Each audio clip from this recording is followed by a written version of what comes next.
Welcome to Beg to Differ, the Bulwark's weekly roundtable discussion featuring civil conversation across the political spectrum from center left to center right. I'm Mona Charon, syndicated columnist and policy editor at the Bulwark. I'm joined by our regulars, Damon Linker of The Week, Linda Chavez of the Niskanen Center, and Bill Galston of the Brookings Institution and the Wall Street Journal. Our special guest this week is Kori, Director of Foreign and Defense Policy at the American Enterprise Institute. And thank you, one and all. I'm delighted, Kori, that you could come because we want to talk about what's happening vis-a-vis Iran. A lot of people, it's our first topic, a lot of people were wondering whether Joe Biden as president would resume American participation in the Iran deal, of course, negotiated by his the man he served as vice president. That would be Barack Obama.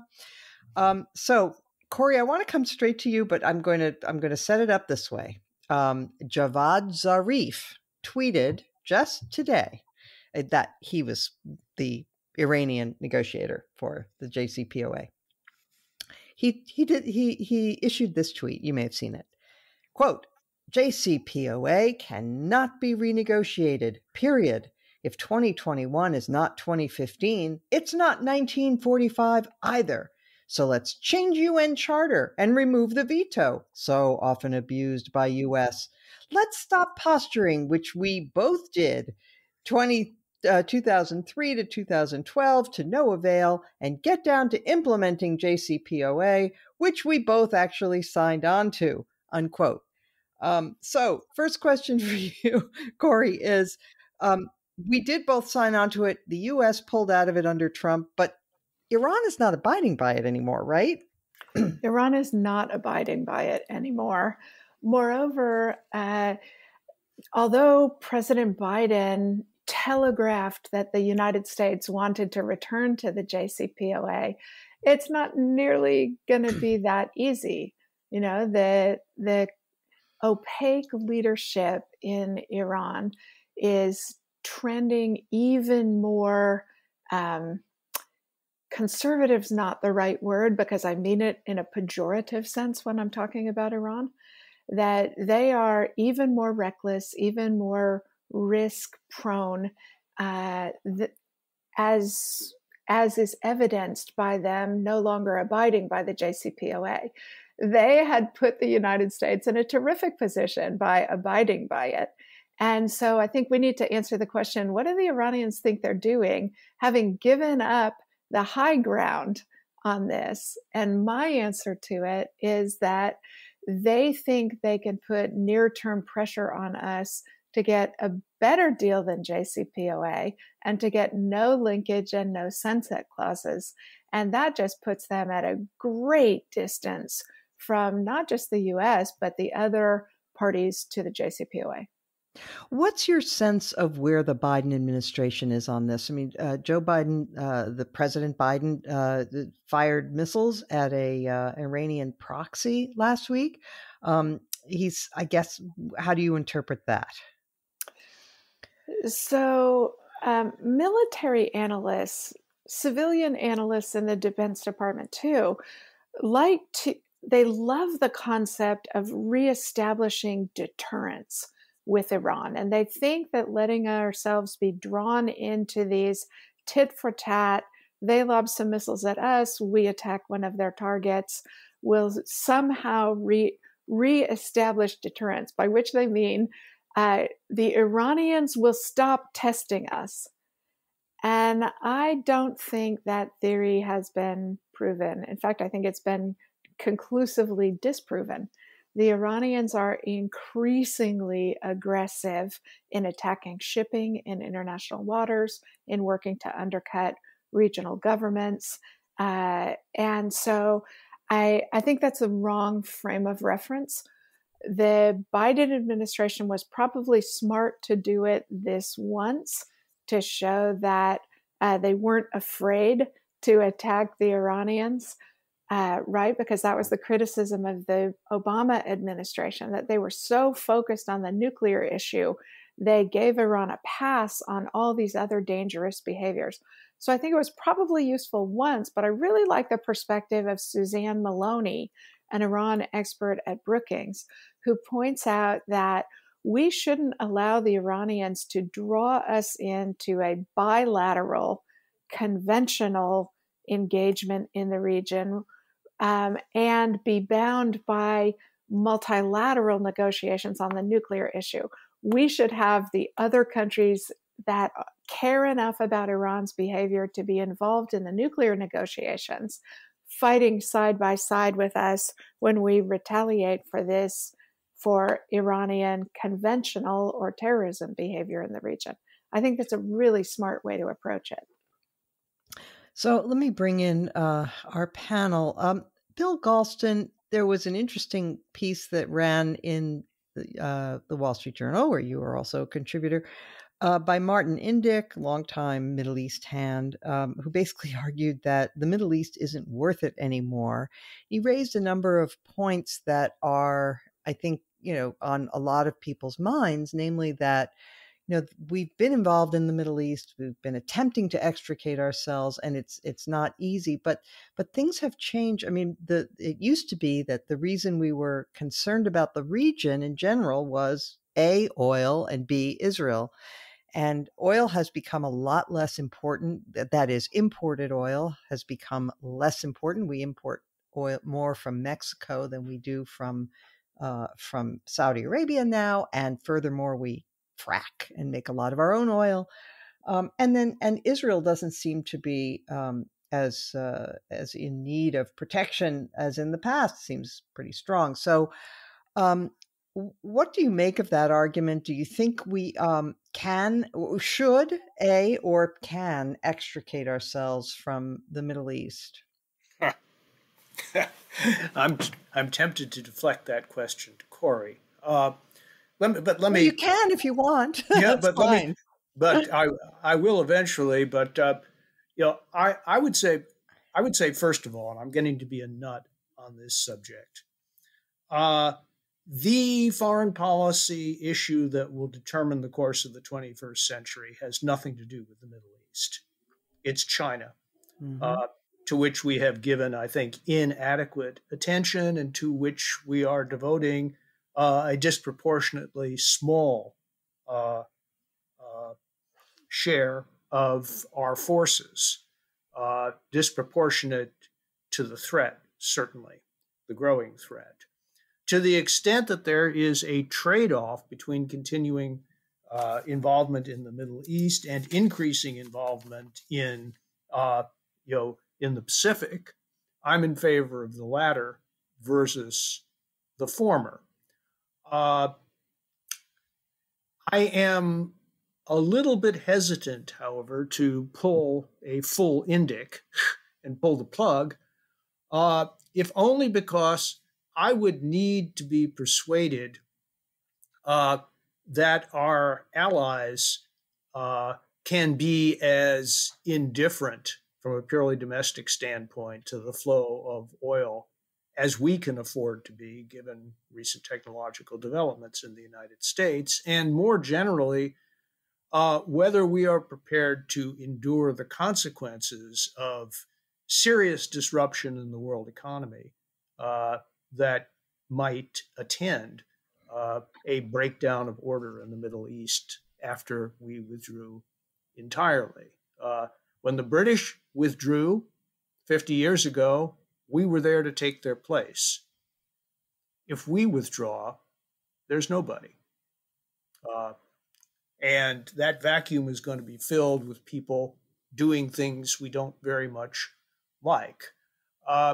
I'm also unpersuaded that we can be indifferent to the impact on Israel. The Israelis, I believe, are not confident that they can go it alone versus the Iranians without our presence. We have a navy, they don't. We have capacities that they lack. And because I think people in the United States are going to be unwilling to reduce our commitment to Israel's security, And I think they should be unwilling to diminish our commitment to Israel's security, frankly. I think there are going to be very strict limits on our ability to draw down our involvement in the Middle East. So that's my top of the head thinking, for what it's worth. Mm.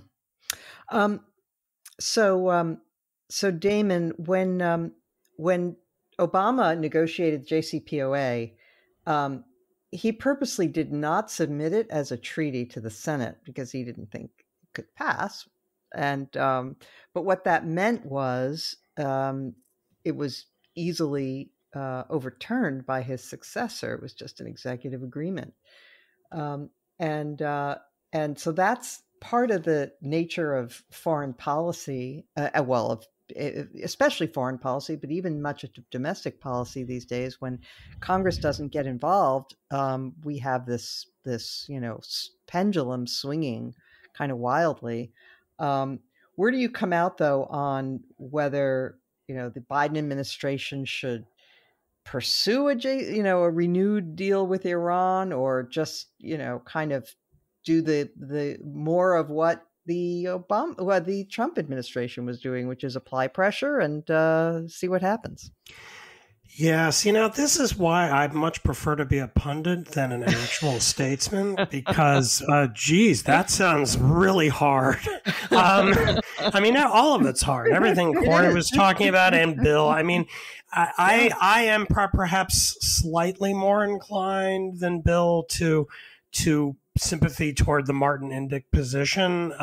As you all know, I'm more in that kind of quadrant of international relations thinking in terms of power and realism rather than idealism. And so I'm very much in favor of thinking in terms of, as Bill said, China being the major problem and trying to figure out if it's possible to extricate ourselves from the region. And then the question is that advanced by trying to kind of normalize relations with Iran back to, say, 2015 with the JCPOA, or by kind of backing away from any deep involvement beyond issuing kind of realpolitik warnings and being willing to bomb Iran and its proxies when they act out. And I don't have a strong sense of really which is the best procedure, other than being skeptical that reviving the JCPOA, let alone a better deal from our point of view, is at all likely at this point. So I suppose that means, if you do the algebra in that calculation, that the general approach should be of a kind of a Joe Biden version of the Trump approach, given that Trump set us up down this path. I do think it's worth, kind of at the level of geopolitics, to really think through what the implications would be if we backed away. Given what we've been talking about, for instance, the relative lack of reliance of the United States on Middle Eastern oil at this point, combined with something that hasn't been explicitly talked about, the in much greater reliance of China on Middle Eastern oil. Given that fact, we're in the bizarre position of wanting to punish Iran for interfering with international shipping of energy that is primarily energy that's going to our major geopolitical rival, China. So we're like policing the oceans to make sure China can get its energy efficiently and cheaply. And that seems bizarre, but I grant Bill's point that, if we do back away and China and Russia get more involved, and that leads to a much bigger conflict than we have seen there recently, that could destabilize the world economy in ways that would hurt us quite a bit at a second order level. So it's a big old mess, and all I've done is kind of redescribe how messy it really is without saying what I think at all beyond, wow, That's hard. These are hard problems. Yeah, exactly. There's that saying that the hard problems don't get to the president's desk because they can be solved at a lower level. Right. But Linda, what's your view? I mean, Damon makes an excellent point that we are by ensuring energy stability and the free flow of oil from the Middle East, it's mostly to the benefit of our rivals, not so much to us, some of our allies, but our biggest rival for sure. Well, first of all, it's a great opportunity to be the great hardliner that I have always considered myself to be. I do not want to withdraw from the Middle East. I think that would be very, very unwise. And I think certainly Damon hinted at it. I mean, the problem is China is very involved now, and it's been only a little over a year since they signed a pact, a military and trade pact with China, with Iran, and their efforts to get influence in the Middle East, in Africa, even in Latin America, I think is worrisome. And so I don't think we can afford simply to walk away and think things will take care of themselves. Plus, I think obviously that there are other problems, including the various forms of terrorism that Iran has been involved in that end up causing us problems. And I don't think anybody wants to see a nuclear armed Iran. What we do about it, how it is we stop that from happening, I think that's the hard question. That's where I agree with Damon. It's a lot easier to opine on these situations than it is to come up with a conclusion. But something that brings us closer to being able to stop Iran from producing nuclear bombs is something that is very much in the United States' interest. And by the way, China might be very happy to see Iran with a nuclear bomb if its enemy Satan is the United States. So I don't think we can afford to walk away. I think we have to stay involved. I think this is going to be very tough for Biden, and it's particularly tough given the fact that he has made clear that he's not going to have the kid glove approach to Saudi Arabia that his predecessor did. And that was certainly true with the release last week of the report on the killing of the American-based journalist Khashoggi, who worked for the Washington Post. So this is a big challenge to this administration. I'm glad they took the action they did. I think you don't want to ignore these kinds of provocations because you're just going to encourage Iran to have bigger provocations if we ignore some of the smaller ones. Kori, what do you think about this whole subject of how much of a priority the Middle East, including Iran's pursuit of a nuclear weapon, should be for us?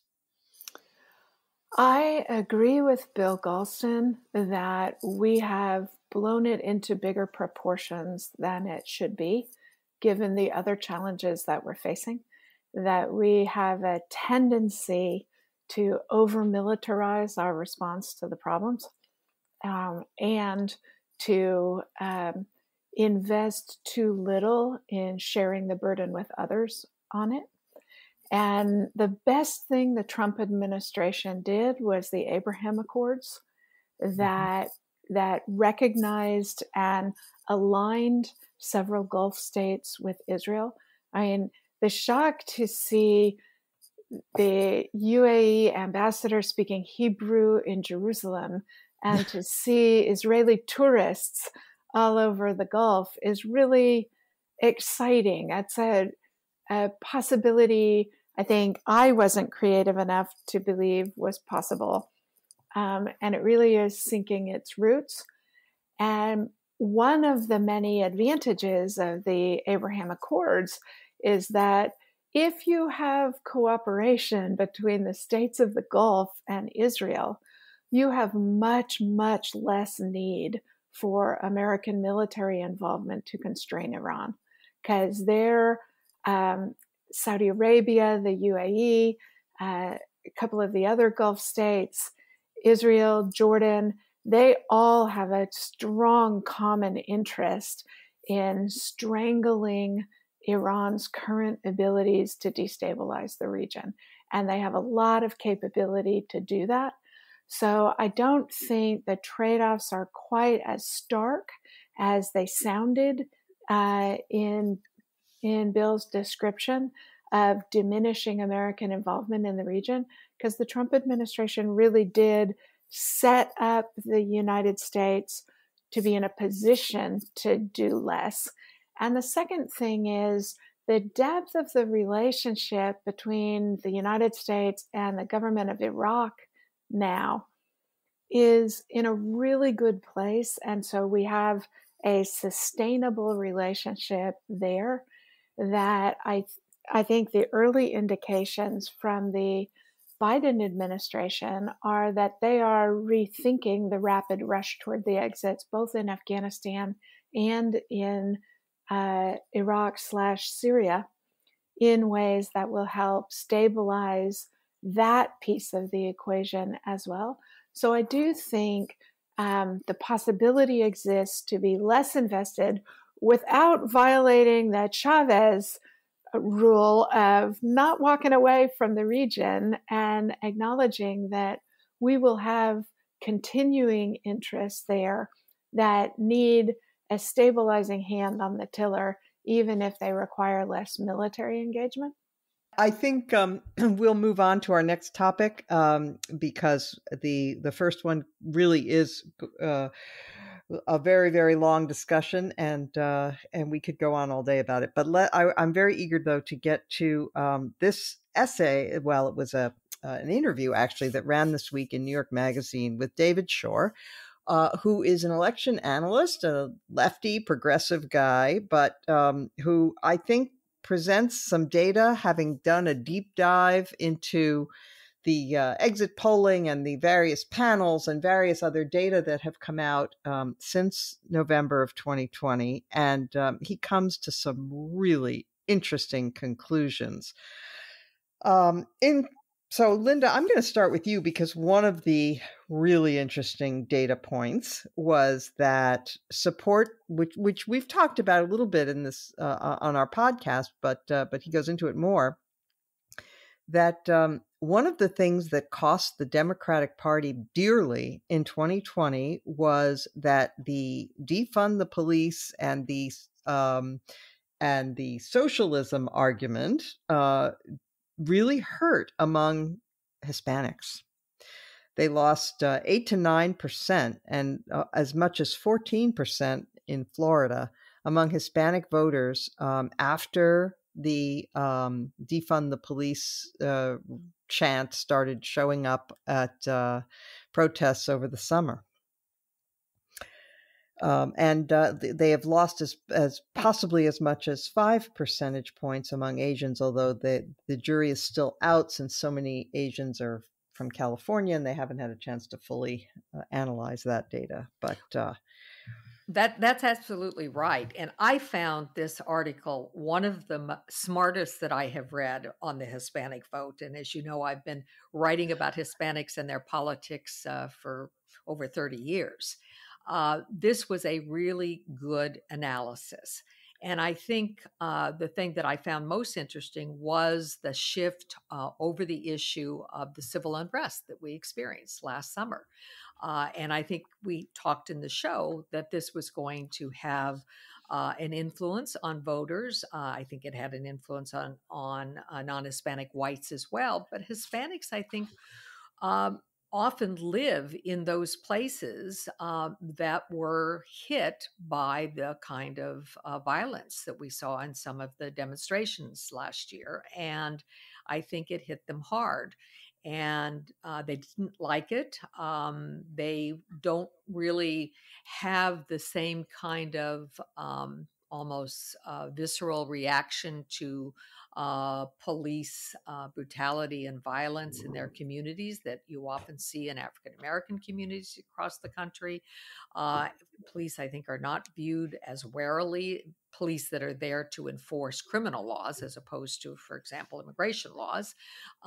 And the other aspect that he talked about and was absolutely right was that in Florida, it's not just the Cuban vote in Florida, but it was the Venezuelan vote as well. And that community really did shift in part because of the rhetoric on socialism. I mean, these are communities. I mean, many of these communities, Nicaraguans, Venezuelans, and others, are folks who have come from countries that have real life experience with what it means to have a socialist in power. And many Well, of them, and also, let me just interject. Also, the Colombian community. Colombian, because, sorry, yes, because FARC, because right? yes, Of because FARC, they didn't have a socialist government. government in power, but they had an insurgency over many years that did That's a lot right. of damage. Yeah. That's right. So I thought it was really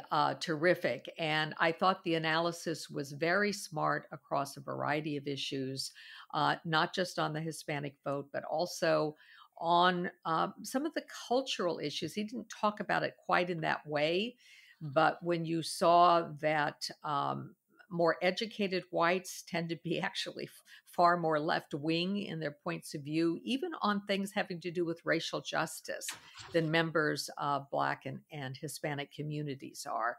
That the kind of what some of us think is indoctrination that goes on in some of our elite universities across the country has really taken hold. And there are whites on the left who have views of American society that many in the Black and Latino community, whatever they may think of the problems of the U.S., won't go as far as those on the left.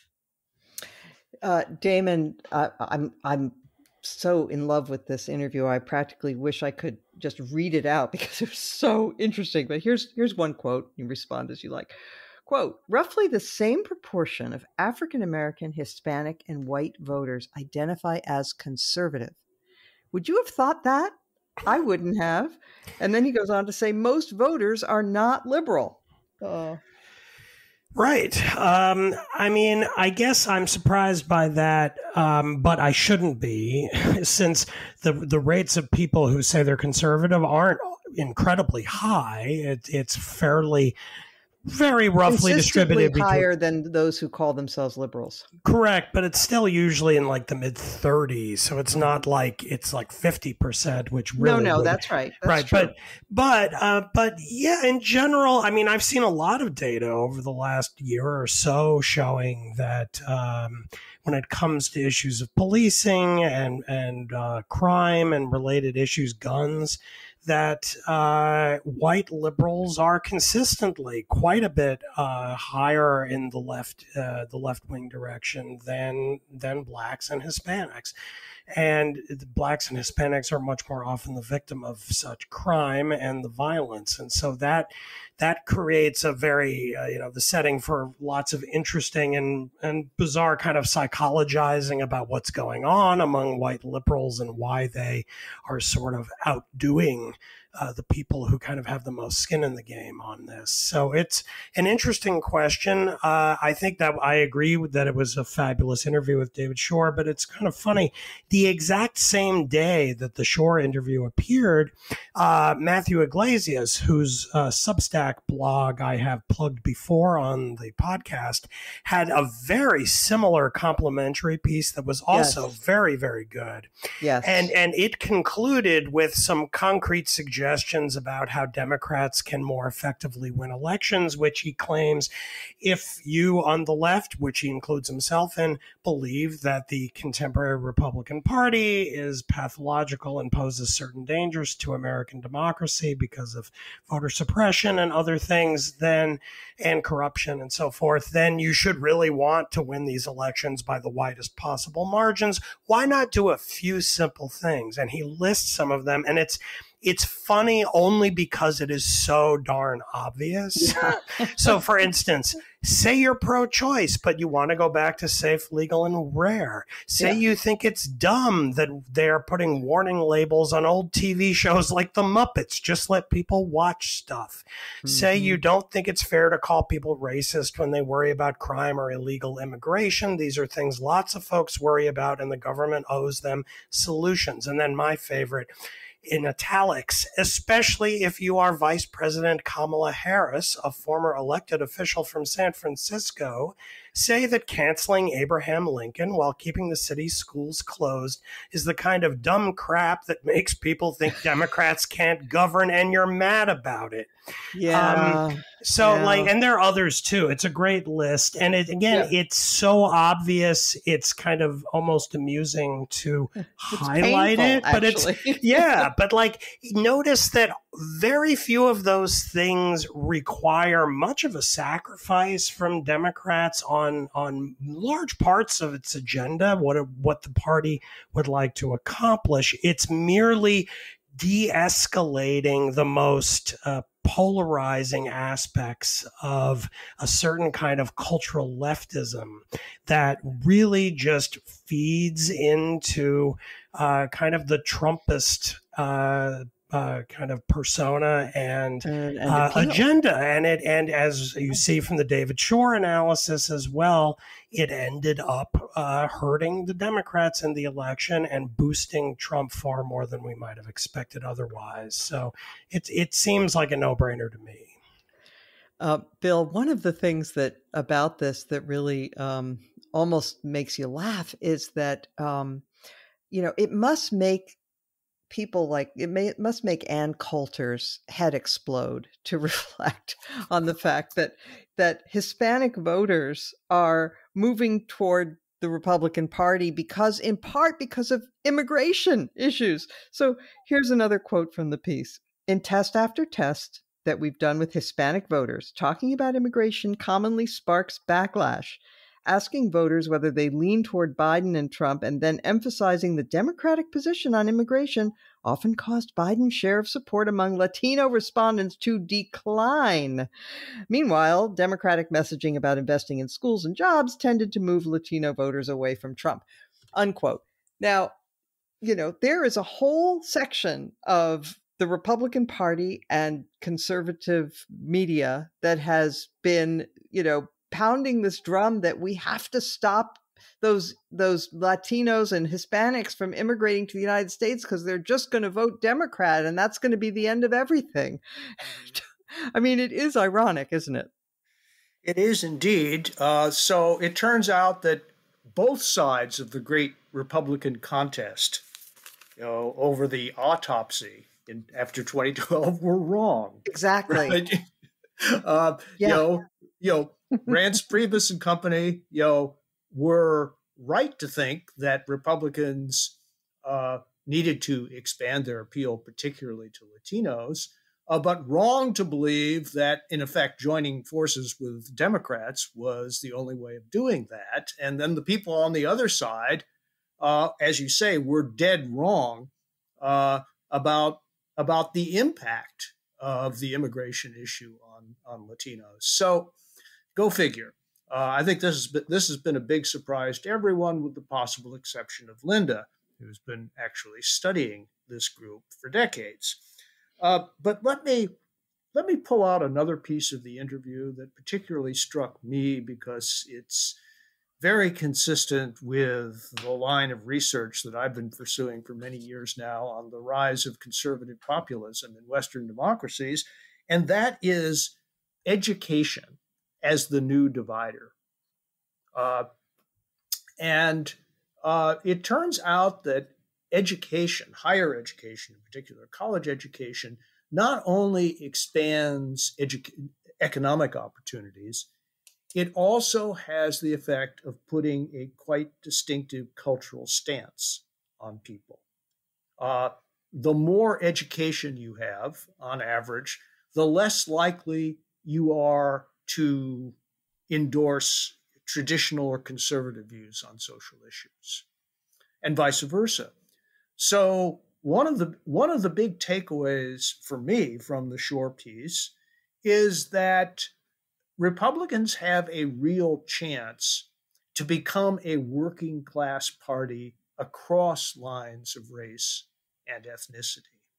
That's less true for African Americans than it is for other minority groups, but I think this idea of a working class consciousness, as opposed to an upscale educated consciousness, can do a lot of work in political analysis. It does in every other Western democracy. Is it possible that after decades of obsessing about race and ethnicity, that class is about to become important again, dominant again as a dividing line in American politics?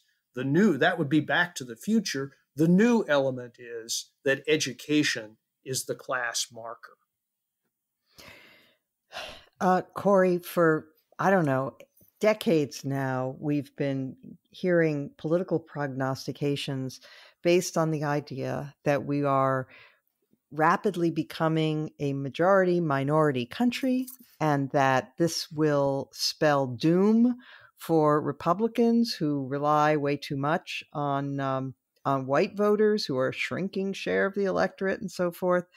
But it's looking like this, as Bill says, that education is the new dividing line. My question for you is, do you think that the people who lead the Democratic Party, who tend to be those people with college educations, who tend to be much more liberal than the population at large, are going to be able to compete? Are they going to be able to get this message? I don't see any reason we should believe they're not self-interested enough to get that message. I mean, the genius of the American two-party political system has been the way both parties scrap and morph over time to try and build electoral coalitions. I mean, if you just look over the course, I'm a historian of the 19th century.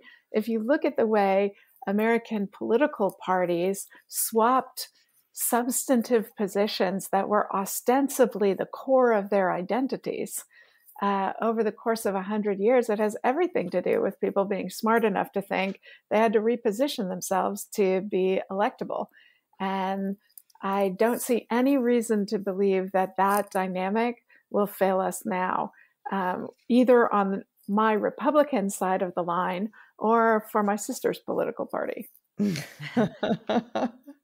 Was it always that way when you were growing up, that you and your sister were on opposite sides of the political spectrum? No, my sister basically, as she has often said, has my politics when I was 20. That's great. Mona, could I just go ahead, Bill. Contribute a brief reflection on what Kori just said? You're absolutely right, Kori, but here's the problem. Political parties are slow learners. Galston's law is that it takes 3 consecutive defeats in national elections for an out-of-step and out-of-touch political party to figure out that it has a problem. It took Labor 3 defeats, before they figured out that they had to change in order to beat Margaret Thatcher. And the Conservatives, it took the Democratic Party 3 painful presidential defeats before it figured out that it had to offer something, different to the voters to get past the Reagan blockade, et cetera. This is my rule of 3s, and it has very broad application. So think of political parties as dinosaurs, where it takes, if you stimulate its hindquarters, the amount of time it takes the nervous signal to get to the head is much longer than you might believe. Especially if it's one of those dinosaurs with the little tiny brain. There you go. That's a political party. The dinosaurs had little tiny brains. Okay, Bill, thank you very much for that magnificent simile that will anchor the Galston rule in my mind ever after. As it was meant to do. All right. So the other thing that's happening right now is this big debate about HR 1 and voting rights, and this is something that some Democrats believe is critical to their continued viability, because looking at 2022, the map looks very bad for Democrats to hold control. Since in off-year elections, the party that holds the presidency usually loses seats. With the razor-thin majority that the Democrats currently enjoy, the chances of Republicans taking back power are very good. And so people are saying that H.R. 1, which passed today, I believe, is the solution. So, Linda, what do you think of H.R. 1? Is it good, bad, ugly? What do you think? Well, I think it's problematic in a number of areas. Look, there's a real problem in terms of what's happening with voting now. Now you have the Republican Party not simply attacking rules and parts of the Voting Rights Act, for example, that were based on questionable legal theories. One that sort of arcane to most people, but those of us in the civil rights area know well, is the theory that that many on the left have promoted, and that is that anything that results in a disparate impact on minorities is by definition discriminatory. And I have been opposed to that theory for many, many years. And of course, one of the cases before the courts this week was a case in Arizona that basically was fighting against that principle of disparate impact. And what H.R. 1 does is try to overturn the Supreme Court rulings to, again, give more salience to this notion that you have to basically be able to show that you have equal outcomes, not just equal opportunity. So that is, I think, problematic. On the other hand, Republicans are now becoming the party of, we don't really want all Americans to vote. We want to restrict the franchise. We want to make it more difficult for people to vote. And essentially, it's almost like a poll tax. What they're arguing for. They want only certain people to vote. Those who are well enough organized that they can get themselves to the polling booth on a Tuesday, that they don't have jobs or other things that interfere. They want people to take risks even during the time of a pandemic to vote in person. They don't want to have mail-in balloting. And all of that is because it seems to be that the more people who vote and the easier it is to vote, at least if the last election is any indication, the less chance that Republicans have of winning. So, I think this is going to be an area we're going to see a lot of back and forth on, and I don't think H.R. 1 in its current form has much chance of passing in the Senate. But this is going to be the civil rights and other and political fight of the future. Kori, in years past, I believed that a lot of the claims when people objected to voter ID laws and said they were racist, I thought, well, that's not right. I mean, an African-American person is every bit as capable of getting an ID as anybody else. So how can it possibly be considered racist? But these days, I note that in Georgia, where there was a huge effort organized by Stacey Abrams to get people to the polls, and one of the ways that they got people to the polls was something called Souls to the Polls, where people would, after church, go and vote on a Sunday. And what do you know? The Republicans in Georgia have introduced legislation that would that would eliminate voting on Sundays. Huh. Yeah. So I'm obviously not an expert on voting issues in our country, but it does seem to me the principle should be we should want everyone to vote, and we should make it easy for people to vote. Right. So, Damon, one of the things that H.R. 1 does, though, is that it requires states to appoint commissions so that they can eliminate partisan gerrymandering. And that sounds great to me, except when you look closely at it, there are some problems, right? Well, that actually, I mean, I'd be happy to hear what you think. The problem with that is, of all the things in the grab bag of HR 1, that's the part that I think is most defensible. The part that I'm Okay. least enthusiastic about is the stuff about releasing identities of people who donate to PACs and things. Yep. Because I think that's a red herring that Democrats fall for every time. And the general trend. Can you just explain it before you denounce it? Well, okay, sure. I suppose I could. Yes. In general, I tend to be. I tend to think that people who have the resources to spend large sums of money on politics are roughly equally distributed in the country, and so I don't see that it's kind of a class issue at that level where you have wealthy Republicans like the Koch brothers, and they're kind of controlling everything in the country and keeping the left down. That, I think, is kind of a conspiracy theory and isn't borne out by the facts. And the fact is that the trend in recent years has been towards small money donations, and they have upended all kinds of expectations in our politics. The Bernie Sanders campaign in 2016 is the big example, but even, I mean, Trump is an outlier in every respect, and it isn't necessarily good that someone can get as far as he did just by virtue of having been famous and on TV a lot. But it does show that the big problem is not donations and the level of donations. So I think that is sort of not on topic as far as I'm concerned, and raises all kinds of other potential constitutional issues. So if that is sufficient as an explanation, I do think that the attempt to get gerrymandering under control, I do think is important, primarily because I think partly by just happenstance, the partisan swing in the direction of the Republicans in the Senate has become rather dramatic over the last decade, and there's no sign at the moment of that changing. That is combined with the Electoral College swing toward the Republicans increasing with every cycle.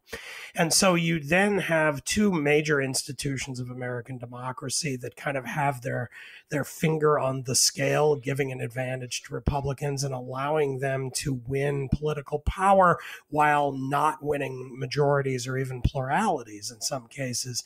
And so given that fact, the fact that the House is often skewed these days toward the Republicans because of the control of state legislatures by the party means that it's extremely important that at least maybe that institution, the most democratic institution in American democracy, is a little bit closer to the 50-yard line. And so that is the area where I think it's most important that we get an intervention. Fixing the Senate is nigh on impossible. And that includes by adding states, which I'm very skeptical of, and I thought was, by the way, the weakest part of David Shor's analysis, where he comes down very strongly saying that Democrats should crash through, including getting rid of the filibuster, in order to add states on the assumption that they would end up helping the Democrats. That is the kind of really hardball politics that I think could backfire and just isn't good in its own terms. But I'll stop there. Yeah, interesting. I'll just add the point that I think you made an excellent point about the small dollar donors having really come into their own in the internet age and are much probably as important as the big donors now in terms of outcomes.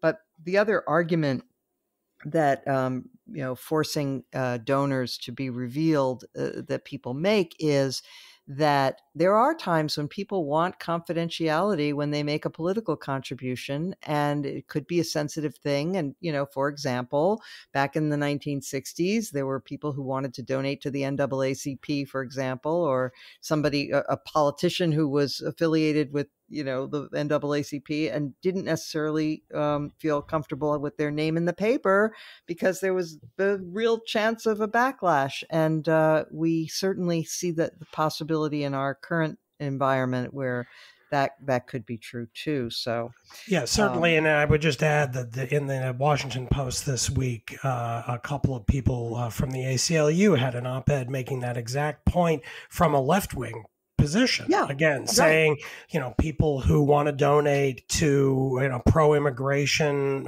causes that involve helping undocumented immigrants often don't want their names attached to that money. And so it could have a real quashing effect on political contributions across the spectrum in a way that wouldn't be a great thing. Right. So, Bill, I also think that nonpartisan redistricting would be a great thing, not just for any particular political outcome, but just in general for our civic health. It might begin to blunt to some degree the excessive polarization.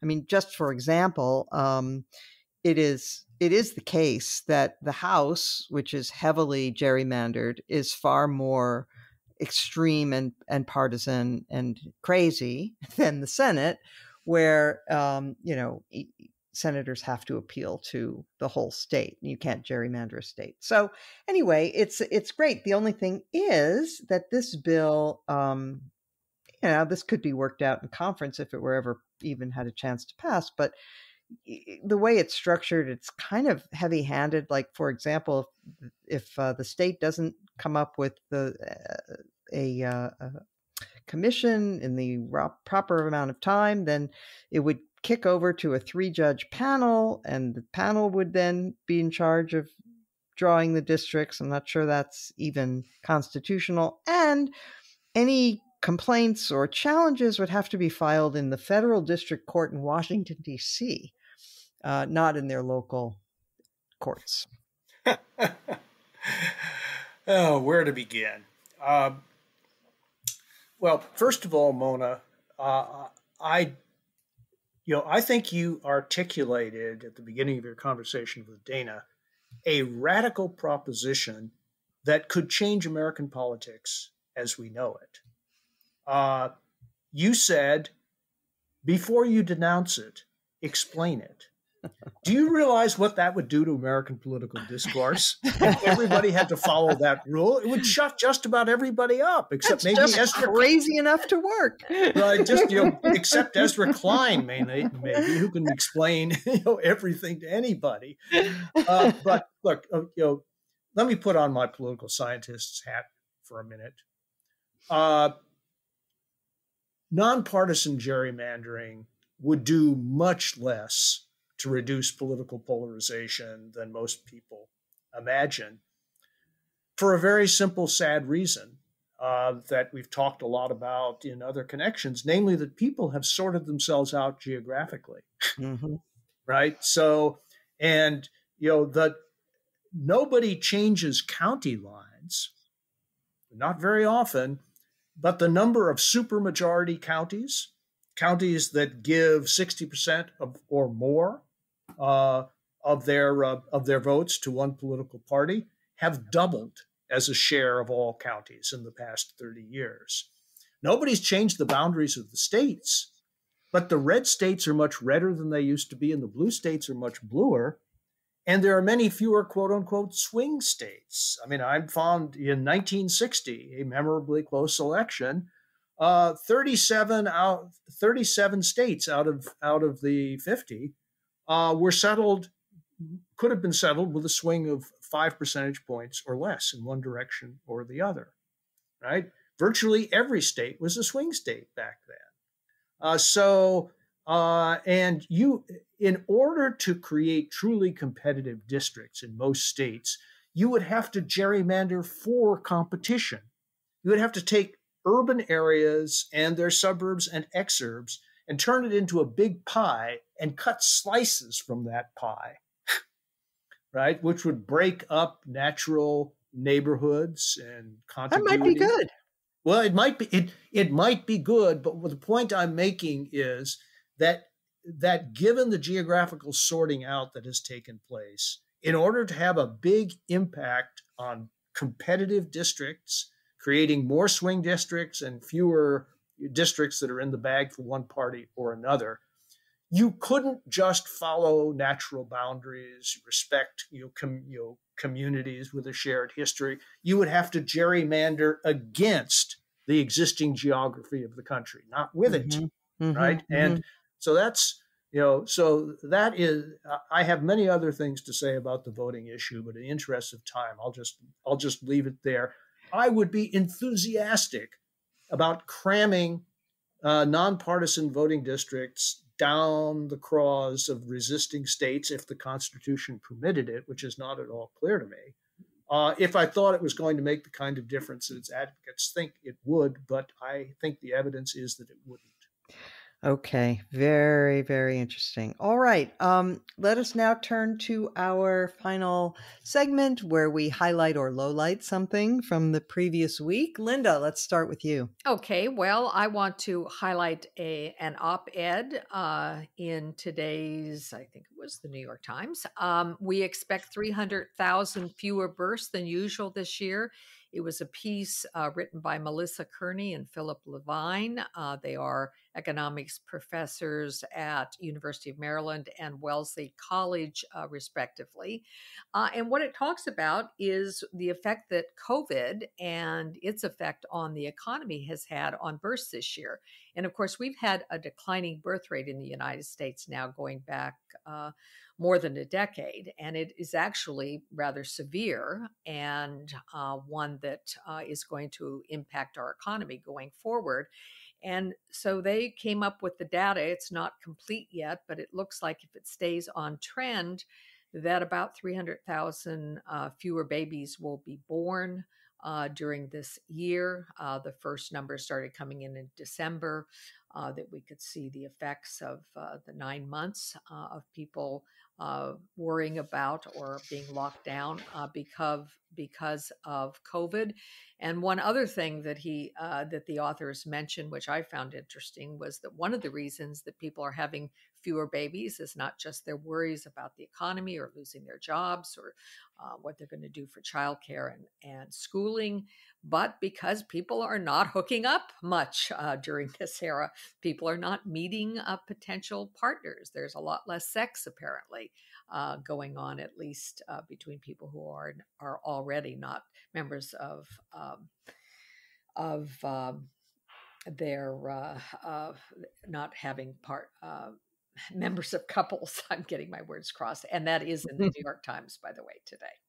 Okay, well, can confirm less sex does lead to fewer babies.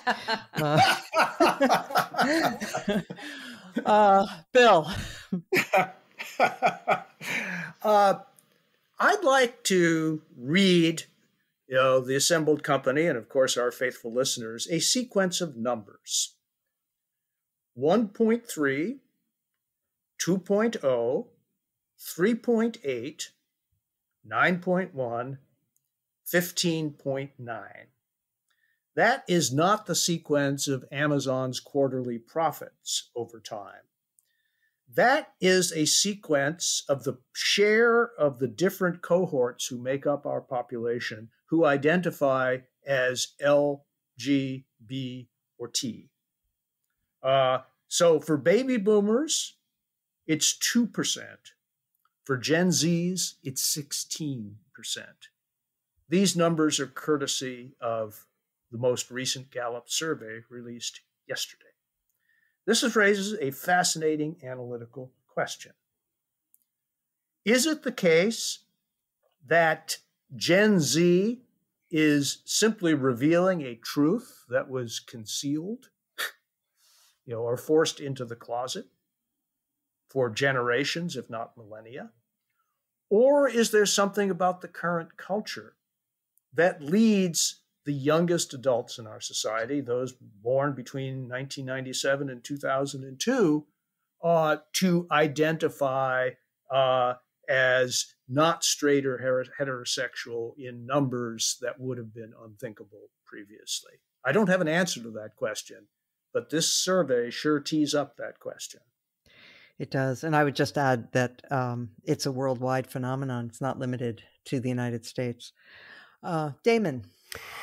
Well, at the risk of, I guess after Linda's, all of us, our selections becoming kind of what I read in the New York Times this week, and mine, I think more than anyone's tend to go in that direction. But I'm going to risk it and go that way anyway because I read a very good essay in the Times Magazine last weekend titled "Kazuo Ishiguro Sees What the Future is Doing to Us."